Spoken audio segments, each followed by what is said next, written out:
way that we, are consuming sports in just this modern era. James Wiseman, he can't play, get him out of here. And like the rhetoric there. And like when he would post things on Twitter or Instagram, just looking at the comments, it's like, wow. Well, he posted the champ. Remember they won the series in Boston. They win the finals. James Wiseman takes a picture with the Larry O'Brien trophy. In the comments, you didn't do anything to contribute to that. You bum, you didn't help. You got a free, like, too. Can the guy live? Can he enjoy his? I saw Jonathan Kuminga.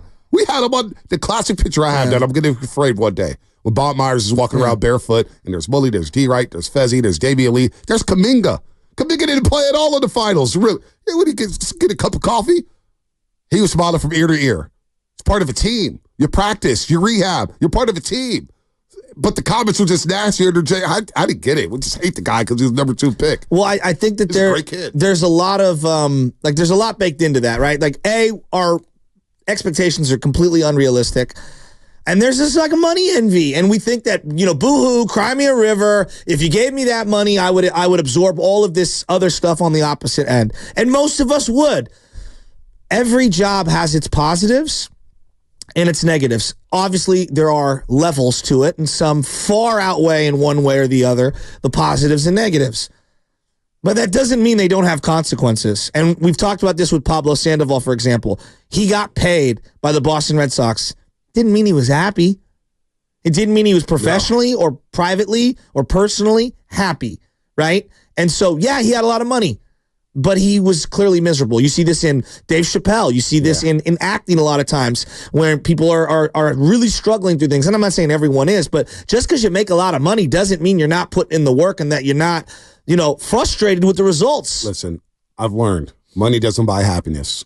It helps. It helps, but I'm not here to say it doesn't help. But it doesn't buy it. Because I'm not going to lie. I was working at UPS and I was making some decent money for myself. Being in the corporate world. Yeah. I was making money, but I wasn't happy at all on the inside. And then went back to school and I was broke as hell. Going back to City College San Francisco. Broke as hell. Probably had 5 outfits to my name. Wearing some shoes from the thrift store, my mom's thrift store. But I was as happy as I ever was. And I wasn't making a lot of money because I was just doing something that was helping me grow and learn. So, again, money helps, but it doesn't always buy happiness. It also causes a lot of problems. Mm-hmm. All of a sudden, people find out you make money, and all of a sudden, people want to borrow money from you. I'm sure you've got those calls where you're willing to help a friend in need, but you also, hey, we live in the Bay Area. I can't be lending out money like this left and right, and hopefully you pay me back one day. But that's what happens with money. But the other part of this is like, I do understand if you're making, let's just say in the Bay Area, let's say you're making $300,000-$400,000 as a family, and you've been listening to this station just in general and the rhetoric around Klay Thompson. You don't give 2 rips if Klay makes 31 or 29 or 24 million. You don't care at all. You either want him on the team or you don't. Right. Like the majority of people, right? They don't care. And I do think that I understand a Brandon Ayuk posting things on Instagram for leverage for whatever reason. Hey, I want to get mine. I'm not going to split anything, and you could read it however you want. Right. And I also understand the fan who pays $2,500 for their season tickets, even though they probably can't afford it, loves the 49ers and is sitting here like, come on, Ayuk, you're making $14 million this year. Mm-hmm. Like, I don't want to see you complaining on social media. So it goes both ways. I acknowledge, like, a lot of fans, I get where they're coming from. But at the same time, I also understand that the athletes have a small window to make, and this is kind of a business tactic. R.C. Davis just texted me, yo, can I hold $300? Not for you, R.C. You went to Penn State, and you're a Phillies fan. R.C. was the one with the aisle seat on the flight to Boston, not you and me. R.C., you were at the game yesterday watching the Phillies beat up on my Giants. You had enough money to pay for the game yesterday. Like, now, RC rolls around. He's got a red carpet. He probably didn't pay for the tickets. But no, RC, no. But it leads me to Draymond Green and what he said, though. Yes. On the Big Shaq podcast. Shocked you talking to me. Yeah. We're all shocked, I guess, at this point. But Draymond Green said this, and I think a lot of people are going to listen to what we said over the last 40 minutes and call cap on it because of what Draymond Green said here. The fines, to me, don't make sense. When you talk about as hard as we work to accumulate wealth, coming from situations that most people never make it out, and then you get fined the way we get fined, it's actually not set up for us to be wealthy after we're done playing. This job is not set up the way we're taxed. Oh, California? The way we're taxed, the way we're fined, and you hear about all these programs like this program, this program, that is to cover everybody. This program is to teach this guy this. But if I do something wrong, I lose $100,000. Man, it took my mom 4 years when I was growing up to make $100,000. And I lose that in the night because, what? The referee got mad at me, and he didn't like what I said to him. So I lose $5,000 like that, like on a tech. What did you think when you heard that?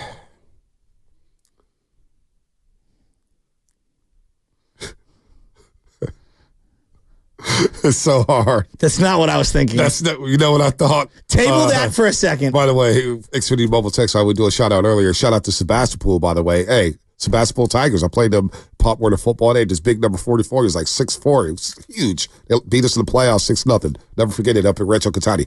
That's why I read about that.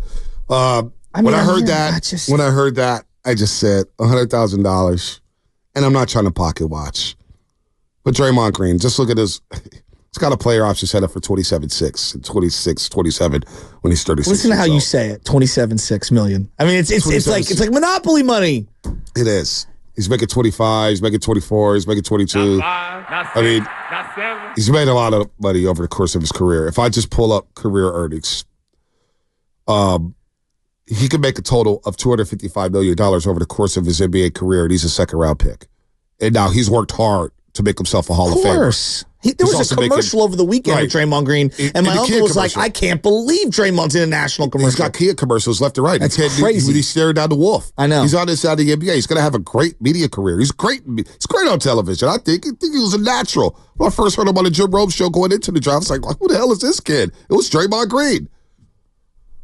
But it does, like, to say that the system is set up for you to not be financially well off after your career, well, that's why 30 for 30 broke exists. To have financial programs put in place, you got to have the right people around you, right?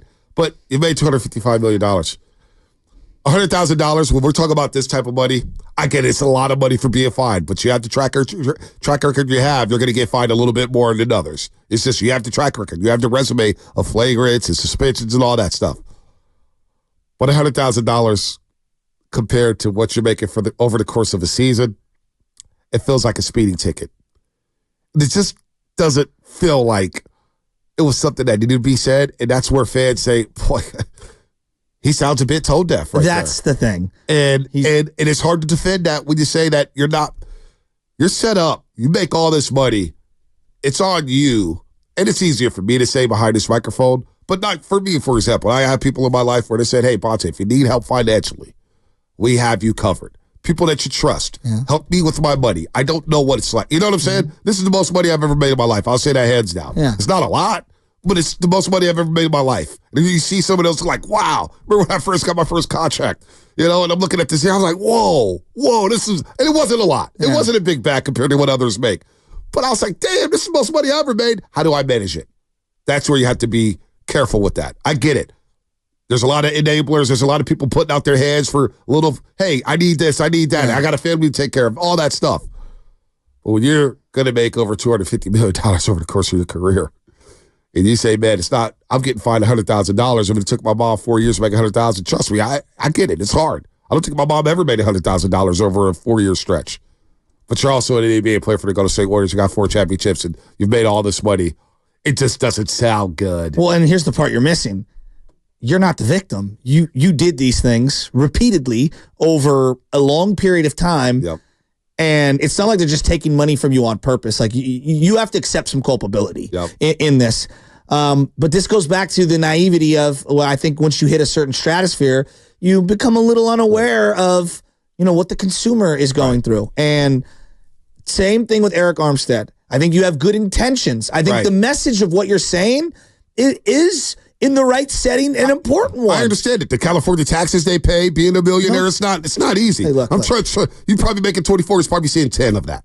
Bonte, there's not one family I know that's sitting here saying, man, we get taxed the appropriate amount. I don't care who you are. I don't care how much you're making. We all feel like we're getting overtaxed, correct? Mm-hmm. We all want more money for our families. We want better infrastructure, better schools, all those things, safe streets, and we want to be taxed less. Like we want the whole cabana, okay? But the point is that you got to also understand and read the room, because Again, when the average household for 4 people in America is making $111,000 and you're talking about $100,000 fine that you did, to me, it's tone deaf. And they also, I guess, later on in the interview, they were talking about, because I listened to it. I listened to the whole thing. I thought it was very cringy, though. Yeah, I heard that part. I was like, oh, no. But, they're talking about where does the fine money go, and everybody always asks where the fine money goes to charities, but we don't know. We don't know what it's like. We don't know what's going on with the fine money and where it goes or whatnot, what charity it goes to. But you do control the fines in terms of your actions on the court. You control that. Just like watching the 30 for 30 broke. Andre Rice is talking about, I'm waking up in the morning, $30,000 in my pocket, $15,000 in my other pocket, and I'm buying the ice cream parlor that I ever go to. That's on you. That's on you. You got to be accountable. You know where your money is. You control that. You control your finances. Instead, you're competing with like Andre Rice did with the Falcons. Oh, this guy got a new Mercedes? Well, let me go pull up with that new Rolls Royce. Oh, I got a new Rolls Royce? This guy's coming up with a new Lambo. That's the stupid stuff that gets you broke. Draymond Green is not a dummy. He's going to have plenty of money after his career because he's smart. He's a smart guy. He's got everything. The infrastructure's right in place. Come on. But to say the infrastructure's not put in place to keep your money after your NBA career, how's Shaq doing after his NBA career? How's Barkley doing after his NBA career? And Barkley's giving away $20 million due to gambling. He admits he's still doing pretty good for himself. So we just say that. That's where fans go, all right, enough's enough. What are you talking about? $100,000? I'll be making in today's society, you'd be lucky to make $100,000 over a 16-month stretch. I do believe when you start to do the money talk and intentionally, unintentionally, consciously, subconsciously, you're rubbing it in people's faces like that, whether it's Debo, Nick Bosa, Brandon Ayuk currently. We'll see what happens with CMC. It will change the conversation about you. Not for everyone, but for a lot of people. Nick Bosa was talked about this season in a way I had not heard him talked about his entire career. And it was because he got the big bag. And it was the way he went about it. Well, we knew it was going to change. Real quick. With Bosa, when the hell that happened, what I'm saying. I was thinking, look, and that's where it's going to happen with Ike. And that's why I'm interested. If McCaffrey actually holds out. Why are you interested there? Because this is a great... He's the All-American boy. He's the All-American boy. Let's call it what it is. He can do no wrong. Right running back. Well, he can do no wrong right now. And I love McCaffrey. I do too. He's my favorite. We were begging for him to come here. He's first ballot Hall of Famer. Or at least has the talent to be. I've heard the dialogue with Ayuk. And it's been, for the most part, get rid of him. He's not worth it. We got to pay Purdy. Well, how's Purdy going to do without Ayuk? And I just saw a tweet from Jason Cole. Our boy Jason Cole. Remember old Jason Cole? Bleacher Report, he would do every radio hit. I worked at Bleacher Report. Jason Cole. That's a name I haven't heard in a long time. And he'll do a radio hit. So many weekend hits with him. Oh, my gosh. He'll do any radio hit. I used to book all these hits for him at Bleacher Report. He'd do like 15 hits in a week. But he just tweeted, Brandon Ayuk is a better player than Jalen Waddle, in my opinion. And I think, Waddle just got his 3-year, $84 million deal. There's no way Ayuk plays the 1 year for $14 million. So he's better off sitting out. But a lot of people are going to look at Ayuk saying, you're a diva wide receiver. Debo just did this. Who the hell do you think you are? Well, what's going to happen if McCaffrey holds out? Who's a running back who touches the ball over 400 times a season, who's more liable to get injured than Brandon Ayuk playing that position. How are we going to react to him if he does hold out? That is going to be very interesting to me. How do you think Debo has been received by the majority of fans since the whole trade me, don't trade me, I'm not following you, I got paid, and now it's been a couple seasons? It's been mixed back with Debo Samuel.